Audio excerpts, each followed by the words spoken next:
दुनिया की नजरें इस वक्त पाकिस्तान की राजधानी इस्लामाबाद पर टिकी है, जहां अमेरिका और ईरान के बीच होने वाली संभावित बातचीत को लेकर अनिश्चितता की गहरे बादल छाए हुए हैं। सबसे बड़ा सवाल ये है कि क्या राष्ट्रपति डोनाल्ड ट्रंप अपने द्वारा तय की गई युद्ध विराम की समय सीमा को आगे बढ़ाएंगे या फिर मध्य पूर्व का ये क्षेत्र एक बार फिर भीषण तनाव और युद्ध की आग में झुलसने वाला है। याद रहे, इस संघर्ष की शुरुआत 28 फरवरी को हुई थी, जो अब महज सैन्य शक्ति का प्रदर्शन और ठप पड़ी कूटनीति का एक खतरनाक चक्र में बदल चुका है। 11 अप्रैल को हुई पहली दौर की बातचीत से कोई ठोस नतीजा नहीं निकला था और अब 22 अप्रैल की डेडलाइन खत्म होने में कुछ ही घंटे बाकी हैं। जैसे जैसे घड़ी की सुइयां आगे बढ़ रही हैं, वॉशिंगटन का ओवर कॉन्फिडेंस और तेहरान का संदेह इस खाई को और चौड़ा करता जा रहा है। फिलहाल इस्लामाबाद की स्थिति पूरी तरह अस्पष्ट है। पिछले 2 दिनों से कभी हाँ कभी ना का खेल चल रहा है। अमेरिका की ओर से गंभीरता देखने के लिए उपराष्ट्रपति के आधारित कार्यक्रम की घोषणा भी कर दी गई, लेकिन असली अड़चन ईरान की चुप्पी है। ईरान ने अभी तक अपने पत्ते पूरी तरह नहीं खोले हैं। मीडिया रिपोर्ट्स और कूटनीतिक गलियारों में दावा किया जा रहा है कि ईरानी प्रतिनिधि वार्ता के लिए इस्लामाबाद पहुंचेंगे, लेकिन उनके आने का समय और स्तर अभी भी एक रहस्य बना हुआ है। इसी बीच पर्दे के पीछे ये खबर आ रही है कि वार्ता के पुराने मुद्दे अब बदल चुके हैं और नई शर्तों पर दोनों देश एक दूसरे के आमने सामने तैयार नहीं है झुकने को तैयार नहीं। एक खबर के मुताबिक इस पूरी चर्चा का रुख और ही है। रिपोर्ट के अनुसार अब अमेरिका और ईरान के बीच बातचीत का मुख्य मुद्दा ईरान का मिसाइल कार्यक्रम नहीं, बल्कि यूरेनियम संवर्धन यानी यूरेनियम इनरिचमेंट का स्तर और स्टेट ऑफ हॉर्मूज बन गया है। मामला यहीं फंसा हुआ है।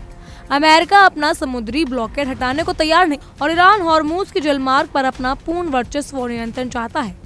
दिलचस्प बात यह है कि अंतर्राष्ट्रीय स्तर पर अब स्टेट ऑफ हॉर्मूज पर ईरान के प्रभाव को एक अप्रत्यक्ष स्वीकार्यता मिलने लगी है, जो एक वैश्विक तेल आपूर्ति का सबसे महत्वपूर्ण रास्ता है। ईरान ने अमेरिका के उस मांग को सिरे से खारिज कर दिया जिसमें यूरेनियम एनरिचमेंट को जीरो करने और अपने यूरेनियम भंडार को देश के बाहर भेजने का प्रस्ताव रखा गया। प्राथमिकताओं में आए इस अचानक बदलाव ने खाड़ी देशों यानी गल्फ कंट्रीज के अधिकारियों की रातों की नींद उड़ा दी है। खाड़ी देशों के सूत्रों का कहना है कि वार्ता के लक्ष्य अब भटकते हुए नजर आ रहे हैं। जहां पहले क्षेत्रीय सुरक्षा और मिसाइलें प्रमुख चिंता थी, वहीं अब हॉर्मूज जलसंधि को एक रेड लाइन माना जा रहा है। ये बदलाव इसीलिए भी चिंताजनक है क्योंकि हॉर्मूज से वैश्विक ऊर्जा सुरक्षा जुड़ी हुई है।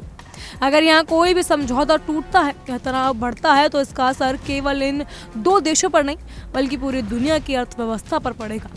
कूटनीति के इस खेल में अब नए खिलाड़ी और नए दांव शामिल हो चुके हैं, जिससे समाधान की उम्मीद धुंधली पड़ जा रही है। इस पूरे गतिरोध की सबसे बड़ी जड़ विश्वास की कमी। ईरान को अमेरिका की नीयत पर बिल्कुल भरोसा नहीं।